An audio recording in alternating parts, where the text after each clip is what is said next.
Students, جب ہم Excel کے حوالے سے بات کرتے ہیں تو پچھلے کسی سیشن میں ہم نے میکروز کے اوپر بات کی تھی کہ کس طریقے سے ہم ایکسل میں اپنی مرضی کے مطابق ایپلیکیشن ڈیولپ کر سکتے ہیں، پروگرام ڈیولپ کر سکتے ہیں۔ تو اسی طرح بہت سارے یوزرز نے، جو ایکسل کے ایڈوانس یوزرز ہیں، انہوں نے بہت ساری ایپلیکیشن ڈیولپ کر کے ایکسل میں ایڈ ان کر دی ہیں۔ وہ ایپلیکیشن جب ہم ایکسل کو انسٹال کرتے ہیں تو اس وقت اویلیبل نہیں ہوتی، لیکن ان تمام ایپلیکیشنز کو مائکروسافٹ اسٹور نے علیحدہ کر کے، اکٹھا کر کے ہمارے لیے رکھ دی ہے، تاکہ اپنی مرضی کے مطابق ہم ان میں سے اپنی مطلوبہ ایپلیکیشنز کو ڈاؤن لوڈ کریں اور پھر ان کو انسٹال کر کے اپنا کام اس میں مکمل کر لیں۔ پرائمریلی وہ ساری ایپلیکیشنز یوزرز نے ڈیولپ کی ہیں۔ اچھا، یہ جو ایپلیکیشنز ہیں ان کو کمپیوٹر کی زبان میں لائبریریز بھی کہتے ہیں، موڈیولز بھی کہتے ہیں۔ تو آپ کی مرضی، آپ اس کو لائبریریز کہہ لیں، موڈیولز کہہ لیں، لیکن یہ یوزرز ڈیولپڈ موڈیولز ہیں، یوزرز ڈیولپڈ لائبریریز ہیں۔ ان کو ڈاؤن لوڈ کرنے کے لیے آپ کو مائکروسافٹ اسٹور کے اوپر کانٹیکٹ کرنا پڑے گا۔ ابھی ہم کمپیوٹر کے اوپر دیکھیں گے کہ ہم کیسے مائکروسافٹ اسٹور کے اوپر کانٹیکٹ کریں گے اور پھر اپنی مطلوبہ ایپلیکیشن کو ڈاؤن لوڈ کریں گے۔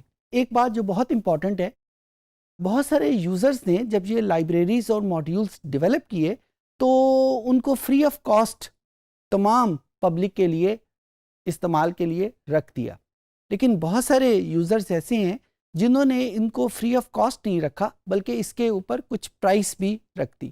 تو کچھ ایپلیکیشن آپ کو مائکروسافٹ اسٹور کے اوپر ایسی ملیں گی جن کو یوز کرنے کے لیے، جن کو انسٹال کرنے کے لیے آپ کو لائسنس یعنی پیمنٹ کرنی پڑے گی، اور کچھ ایپلیکیشنز ایسی ہیں جو فری آف کاسٹ آپ یوز کر سکتے ہیں۔ تو آئیے کمپیوٹر کے اوپر چلتے ہیں اور دیکھتے ہیں کہ وہ کون سی ایپلیکیشنز ہیں جو ہمارے لیے اویلیبل ہیں مائکروسافٹ اسٹور کے اوپر۔ یہ اسٹوڈنٹس، میرے پاس یہ ایک ایکسل کی شیٹ ہے اور میں یہاں پہ سب سے پہلے مائکروسافٹ اسٹور کو ایکسیس کروں گا۔ یہاں پہ مین مینیو میں ہمارے پاس انسرٹ کا مینیو ہم پریس کریں گے، اور یہاں پہ ہمارے پاس یہ دو فیچر موجود ہیں جو ہم کسی موڈیول کو یا لائبریری کو جب ہم ایکسیس کرنے لگتے ہیں تو ہم اس کو یوز کریں گے۔ اگر ہم آلریڈی کوئی لائبریری یا موڈیول ڈاؤن لوڈ کر چکے ہیں تو وہ مائی ایڈنس میں آئے گا، اور اگر ہم نے نئے سرے سے کوئی موڈیول یا لائبریری ڈاؤن لوڈ کرنی ہے تو وہ اس بٹن کے اوپر ہم اس کو ایکسیس کریں گے۔ Add in stand for additional installation. So اس کو ہم نے کلک کیا تو اس بات کے لیے یہ کنفرم کیجئے گا کہ آپ کے کمپیوٹر میں انٹرنیٹ کا کنیکشن ہونا چاہیے جس وقت ہم اس کو ایکسیس کریں گے، otherwise you won't be able to access it. اور اس کے بعد یہ ایک مینیو آپ کے سامنے اوپن ہو جائے گا، اور یہاں پہ بے شمار وہ ایپلیکیشنز موجود ہیں جن کو مختلف یوزرز نے مختلف پرپزز کے لیے ڈیولپ کیا ہوا ہے۔ آپ ان ایپلیکیشنز کو دیکھیں تو کچھ ایپلیکیشنز ایسی ہیں جن کے نیچے یہ ایڈیشنل پرچیز میں بی ریکوائرڈ یہ ورڈ لکھا ہوا ہے، اور کچھ ایپلیکیشن ایسی ہیں جس میں یہ اسٹیٹمنٹ نہیں لکھی ہوئی۔ جہاں پہ یہ اسٹیٹمنٹ لکھی ہوئی ہے اس کا مطلب یہ ہے کہ آپ کو لائسنس پرچیز کرنا پڑے گا، اور جہاں پہ یہ اسٹیٹمنٹ نہیں لکھی ہوئی تو اس کا مطلب ہے کہ وہاں پہ آپ فریلی ان کو ڈاؤن لوڈ کر سکتے ہیں۔ میں یہاں پہ مثال کے طور پہ دو ایپلیکیشن ڈاؤن لوڈ کرتا ہوں تاکہ آپ کو یہ طریقہ بھی سمجھ آ جائے اور اس کی کچھ ایپلیکیشن بھی سمجھ آ جائے۔ فار ایگزامپل پروڈکٹیوٹی میں ہمارے پاس ایک ایپلیکیشن موجود ہے جس کو ہم کہتے ہیں مائکروسافٹ ویژوئل ڈیٹا ویژولائزر۔ یہ ڈیٹا ویژولائزیشن کا ایک پیکج ہے۔ مائکروسافٹ ویژو ایک علیحدہ سافٹ ویئر ہے، علیحدہ ایپلیکیشن ہے، ڈاؤن لوڈ کرنی پڑتی ہے علیحدہ سے، لیکن یہاں پہ ہم اس کے کچھ فیچرز ایکسل میں بھی یوز کر سکتے ہیں۔ تو اس کو ہم کلک کر کے اس کو ایڈ کا بٹن پریس کریں گے اور یہاں پہ ہم اس کو کنٹینیو کر دیں گے۔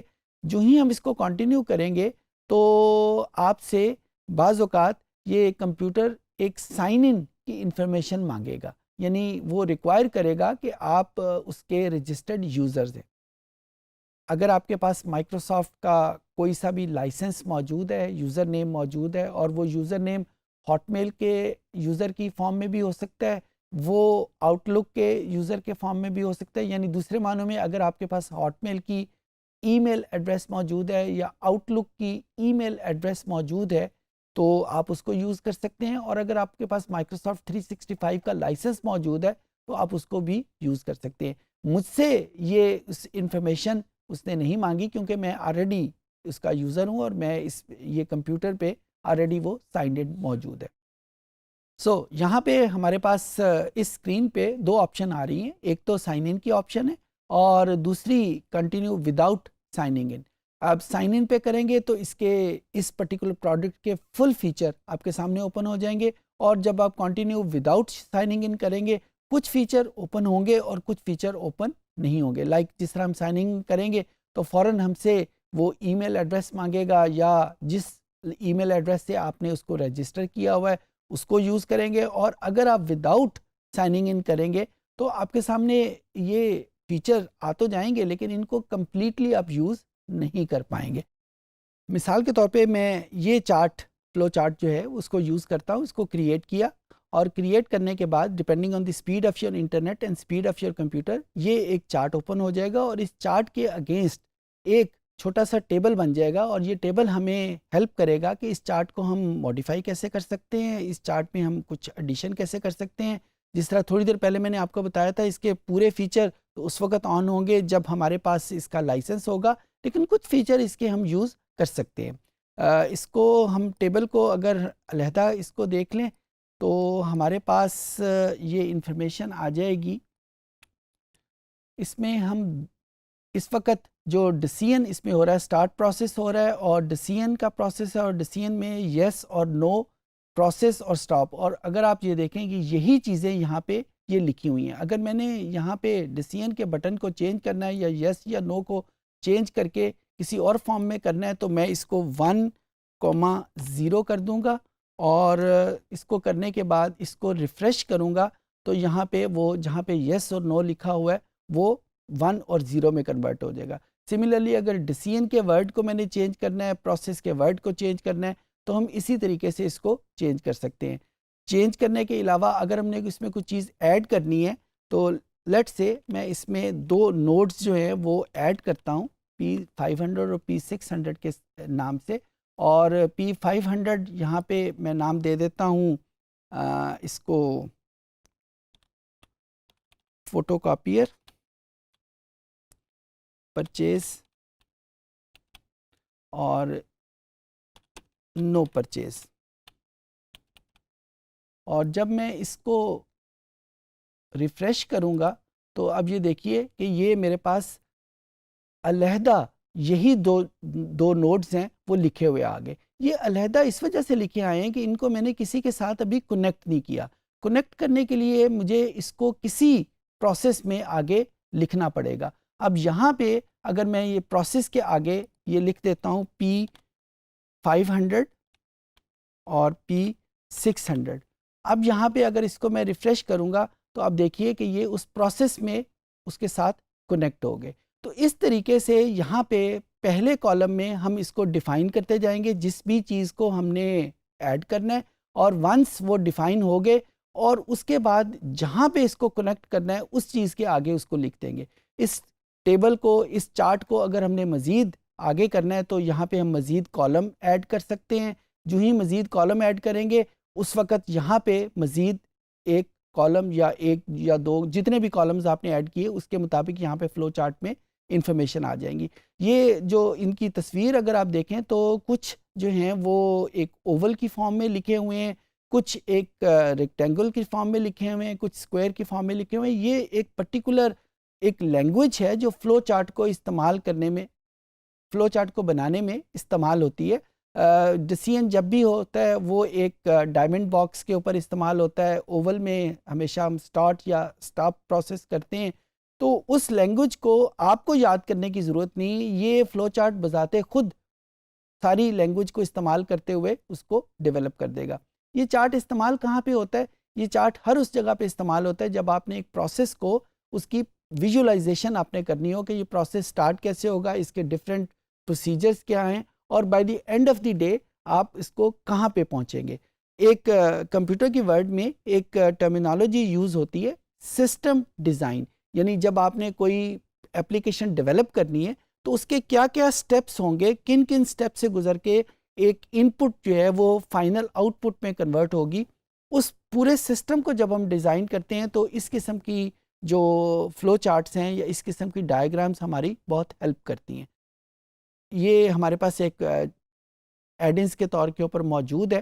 ایک اور فارم ہم ڈسکس کر لیتے ہیں، گیٹ ایڈنس، اور یہاں پہ ہمارے پاس ایک پروڈکٹیوٹی میں ایک اور اپلیکیشن موجود ہے. آپ یہ دیکھیے کہ بہت ساری اپلیکیشن ہیں جن میں سے جو چیز ہم یوز کریں گے جو ہمیں ریکوائرڈ ہے. ایکسپلور دی ڈیٹا، اس کو ہم نے کلک کیا، ایڈ کا بٹن پریس کیا، ایگری، کنٹینیو. اچھا یہ اپلیکیشن جو ہے یہ بھی پیڈ اپلیکیشن ہے، آپ کو لائسنس لینا پڑتا ہے، لیکن کچھ فیچر اس کے اویلیبل ہیں جو فری آف کاسٹ ہیں. میں یہاں پہ ان کے ایگزامپل ڈیٹا کو یوز کروں گا. یہاں پہ import and export, select example data. یہاں پہ مثال کے طور کے اوپر میں ٹائم سیریز کو کلک کر لیتا ہوں. یہ میرے پاس ایک ایگزامپل ڈیٹا موجود ہے، اور اوریجنل ڈیٹا ظاہر ہے آپ صرف اس وقت یوز کر سکیں گے جب ہمارے پاس ایکچوئل اس کا لائسنس موجود ہے. یہ اپلیکیشن کہاں پہ کام کرتی ہے؟ جب ہم نے ٹائم کے ریفرنس سے، پچھلے کسی سیشن میں ٹائم کی بات ہوئی تھی کہ ہمیں ٹائم کے ریفرنس سے جو ڈیٹا اکٹھا ہوا ہو اس کے لیے علیحدہ قسم کے انالیسس کرنے پڑتے ہیں. یہ اپلیکیشن ان انالیسس کو کرنے میں ہماری ہیلپ کرتی ہے، اور یہاں پہ ہم مختلف چیزوں کو سلیکٹ کر کے، میں بالکل ہائپوتھیٹیکلی یہاں پہ جا رہا ہوں، اور یہ دیکھیے کہ یہاں پہ اس نے ایک گراف ہمارے سامنے ڈیولپ کر دیا ہے depending on the screen size. یہ گراف ہمارے سامنے آ گیا، یعنی اس ڈیٹے کو جب ہم گراف کرنا چاہیں تو یہ ایڈنس ہمیں گراف میں ہیلپ کرتا ہے. ایڈوانس انالیسس بھی اس میں ہو جاتے ہیں. یہ میں نے مثال کے طور پہ 2 ایڈنس آپ کے سامنے کیے ہیں، ان کی ایک لمبی لسٹ ہے جن کو آپ یوز کر سکتے ہیں. آف کورس جب آپ کسی کے بنے ہوئے مائکروسافٹ ایکسل کے علاوہ کسی اور یوزر کے بنے ہوئے ایڈنس یوز کریں گے تو آپ کو علیحدہ اس کی چارجز دینے پڑیں گے. But once you give these charges, یہ اپلیکیشن بہت ہیلپ فل ہے. امید ہے کہ آپ کو سمجھ آ گئی ہوگی. اس سیشن میں ہم نے دیکھا کہ مائکروسافٹ اسٹور میں جو ایکسل کے ایڈیشنل انسٹالیشن یا ایڈنس موجود ہیں ان کو ہم ایکسیس کیسے کریں گے، اور پھر اپنے کمپیوٹر میں اپنی مطلوبہ ایپلیکیشن کو ڈاؤن لوڈ کر کے اس کو استعمال کیسے کریں گے. امید ہے کہ یہ چیزیں آپ کو سمجھ آ گئی ہوں گی.